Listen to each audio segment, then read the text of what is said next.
बड़ी शिक्षा छोटा संदेश में आप सभी भाई बहनों का बहुत बहुत स्वागत है। आज की चर्चा का विषय है मृत्यु के अंतिम क्षणों की फिल्म, यानी मनुष्य की मरते समय जो अंतिम स्थिति बनी होती है, यानी मरने से पूर्व उसकी जो दूसरे शब्दों में जागृत अवस्था में रहते रहते, क्योंकि मरते समय लगभग अचेत अवस्था आ जाती है।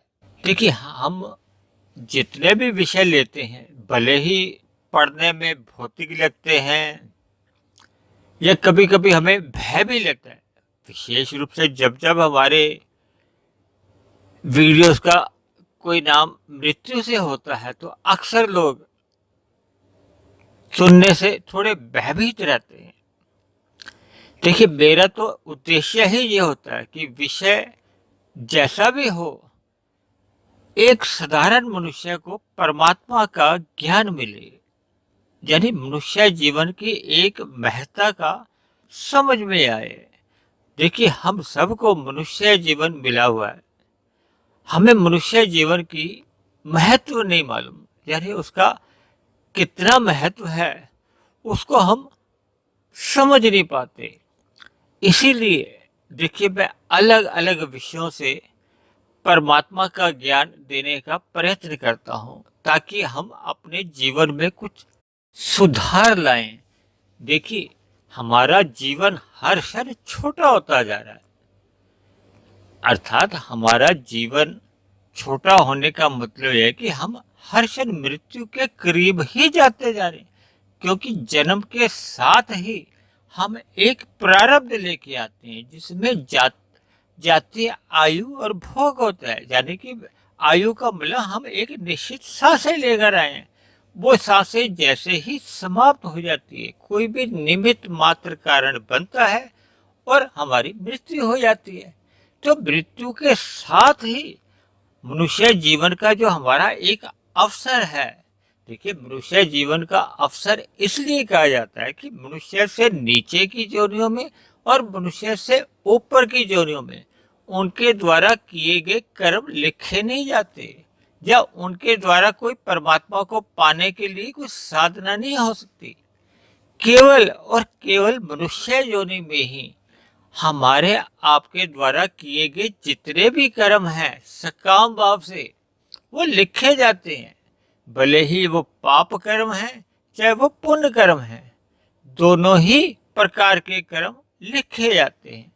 इसी तरह मनुष्य योनि में ही हम साधना करते करते परमात्मा को जान सकते हैं, समझ सकते हैं, परमात्मा से जुड़ सकते हैं और परमात्मा को ही हम पा भी सकते हैं। ऐसा अवसर केवल मनुष्य योनि में ही दिया गया है, यानी कि मनुष्य योनि में ही हमारी एक पात्रता है, एक योग्यता है कि हम परमात्मा को जान सकते हैं, समझ सकते हैं, पा सकते हैं। अन्य किसी भी योनि में ये पात्रता ही नहीं दी गई। यानी हमारे आपके पास सभी तरह के विकल्प खुले हैं, हमारे पास अलग अलग तरह की चॉइसेस हैं। देखिए, विकल्प अलग अलग क्यों मैं कह रहा हूं, क्योंकि हम पुनः मनुष्य योनि भी प्राप्त कर सकते हैं और मनुष्य से नीचे की जोनियों में भी जा सकते हैं, मनुष्य से ऊपर की जोनियों में भी जा सकते हैं, और मनुष्य योनि में ही हम 84 लाख जोनियों का जो एक बंधन है उसको भी तोड़कर मायातीत हो सकते हैं, यानी कि हम परमात्मा को भी पा सकते हैं। ये केवल मनुष्य योनि में ही एक ऐसा अवसर है, विकल्प है। देखिए, प्रकृति में 3 गुण हैं, तमोगुण, रजोगुण और सतोगुण। हम मनुष्य जिस जिस गुण का जितना जितना संग करते हैं वैसा ही फिर हमारे अंदर स्वभाव बनता जाता है।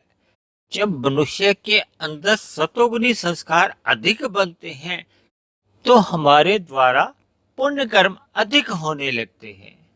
यदि हमारे अंदर रजोगुणी संस्कार अधिक हो गए हैं, यानी कि हम भोगों में हमारी विशेष रुचि बनी हुई है, यदि हम इन भोगों की पूर्ति के लिए धर्मानुसार अपने रजोगुण में रहते हुए ही कर्म करते हैं, तब तो हमारे द्वारा पाप कर्म नहीं होते। लेकिन अक्सर ऐसा देखा गया है कि भोगों में लिप्त इंसान को धीरे धीरे प्रमाद आने लगता है, उसका सत्वगुण छूट जाता है। सत्वगुण छूटने से उसका ज्ञान नहीं रहता, और ऐसे में अक्सर कब उससे पाप कर्म होने लगते हैं उसको स्वयं को भी पता नहीं चलता। देखिए, पता इसलिए नहीं चलता कि जैसे जैसे हम भोग मर्यादा से अधिक करते हैं तो हमारी जागृत अवस्था कमजोर पड़ने लगती है, हमारे अंदर प्रमाद आने लगता है, हम अचेत अवस्था में अधिक रहते हैं। देखिए, जब मनुष्य अचेत अवस्था में अधिक रहता है ना, तो फिर वो ऐसे में चिंतन नहीं कर पाता। देखिए, तमोगुणी इंसान तो चिंतन बिल्कुल भी नहीं करता, और रजोगुणी मनुष्य का चिंतन धुंधला होता है। क्योंकि चिंतन तो तभी हो पाता है ना जब हमारी ज्ञान में स्थिति होती है। ज्ञान में स्थिति तब बनती है जब हम सतोगुण में अधिक रहते हैं, और भोगों में लिप्त मनुष्य का तो सतोगुण ही छूट जाता है। जबकि अभी बताया ना कि हमें और आपको परमात्मा को पाने के लिए ये मनुष्य जो नहीं मिली है, तो परमात्मा तो है विशुद्ध सतोगुणी, और जब हमारा सतोगुण ही छूट जाता है, देखिए, सतोगुण से में रहते हुए विशुद्ध सतोगुण की एक आध्यात्मिक साधना की जाती है, जिसका आरंभ निष्काम भाव से कर्म करने से होता है। जब हमारा सतोगुण ही छूट जाता है तो फिर हम रजोगुण या तमोगुण में ही हमारा आना जाना बना रहता है, तो ऐसे में फिर पाप कर्म अधिक हो जाते हैं। देखिए, युवा अवस्था के बाद जैसे ही हम वृद्धावस्था में आते हैं, तो वृद्धावस्था में रहते रहते एक ऐसा क्षण भी आ जाता है जब मनुष्य मृत्यु के करीब पहुंच जाता है। यानी कि मृत्यु के अंतिम क्षणों की जो हमने आज कही है ना फिल्म, उसका मतलब यह है कि मृत्यु के अंतिम क्षणों में हमारे आंखों के सामने कुछ झलकें आनी शुरू हो जाती हैं। देखिए, ये जो झलकें हैं ये कौन सी आती हैं? अक्सर ये पाप कर्मों की अधिक आती है। देखिए, मनुष्य में अपने पूरे जीवन में जो जो बड़े बड़े पाप किए होते हैं उनकी झलकें कहो, फिल्म कहो, वो दृश्य कहो, वो इतनी तेजी से मनुष्य की आंखों के सामने आते हैं, जिसको संसार का बना हुआ एक बेहतरीन कंप्यूटर भी इतनी जल्दी से नहीं दिखा पाता, जितनी जल्दी वो अंतिम क्षणों में वो झलके या दृश्य आने लगते हैं। और अक्सर मनुष्य को उन पापों पर पछतावा होता है। देखिए, मनुष्य को अक्सर, मैंने कुछ समय पहले एक सत्संग भी किया था, पछतावा, जिसके साथ मैंने 90% पे तो लिखा था सही का निशान और 10% पे लिखा था गलत का निशान। यानी कि अक्सर मनुष्य अपने पाप कर्मों पर 90% तो जागृत अवस्था में ही पछतावा कर लेता है, लेकिन 100% पछतावा उसको अंतिम अवस्था में आने लगता है। और अक्सर इन झलकों के बाद मनुष्य अचेत अवस्था में चले जाता है, और अक्सर उस अचेत अवस्था में ही एक सामान्य मनुष्य की मृत्यु भी हो जाती है। देखिए, जब अंतिम अवस्था में इन चीजों का पछतावा भी होता है ना, तो उसके बाद तो देखिए कुछ जीवन बचा नहीं होता, इसलिए उनमें सुधार नहीं किया जा सकता। यानी कि ऐसे पाप कर्मों में पुनः से कोई सुधार नहीं हो सकता। देखिए, आपने और हमने अपने जीवन में बहुत सी परीक्षाएं दी होती हैं। वैसे तो मनुष्य जीवन भी एक परीक्षा ही है। इसको मैं आपको एक उदाहरण से समझाने जा रहा हूँ।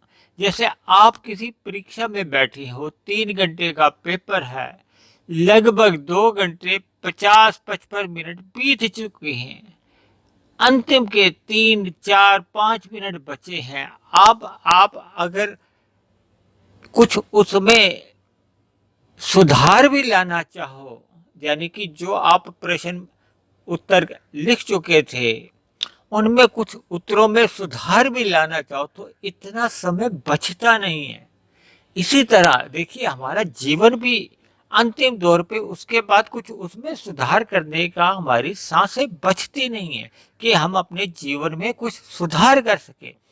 और ऐसे में क्योंकि हम उसके बाद अचेत अवस्था में चले जाते हैं, तो ऐसी स्थिति में इन बातों को परिवार के किसी अन्य सदस्य को या अपने किसी अन्य संबंधी मित्र को भी बता नहीं पाते। तो आज की चर्चा से हम सभी मनुष्यों को एक शिक्षा लेनी है कि हमें अपने मिले हुए जीवन में पाप कर्मों से तो हर हाल में बचना ही है। और ये तभी संभव हो पाता है जब हम मिले हुए मनुष्य जोनी में अपना जीवन सतोगुणी बनाए, सतोगुण में रहना अपना स्वभाव बनाए। देखिए इन सभी बातों का ज्ञान सत्संग करते रहने से ही होता है। यानी हम जब जब ज्ञानमय स्थिति में रहते हैं तो हमें इन सभी बातों पर बोध बना रहता है, हम पाप कर्मों से बच सकते हैं। तो आज की चर्चा को हम यही समाप्त करते हैं। आप किसी भाई बहन का कोई प्रश्न हो, कोई बात समझ में नहीं आई हो, तो आप नीचे दिए गए कमेंट्स बॉक्स पर जाकर अपना प्रश्न, अपनी कोई समस्या या किसी भी प्रकार की आपकी कोई आपत्ति हो या आपका कोई सुझाव हो, आप लिख सकते हैं।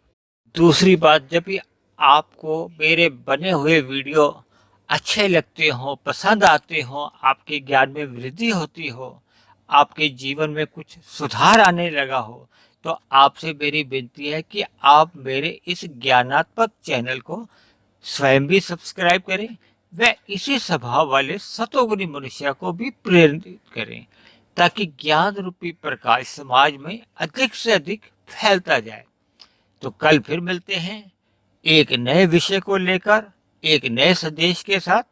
तब तक आप सभी भाई बहनों का बहुत बहुत धन्यवाद।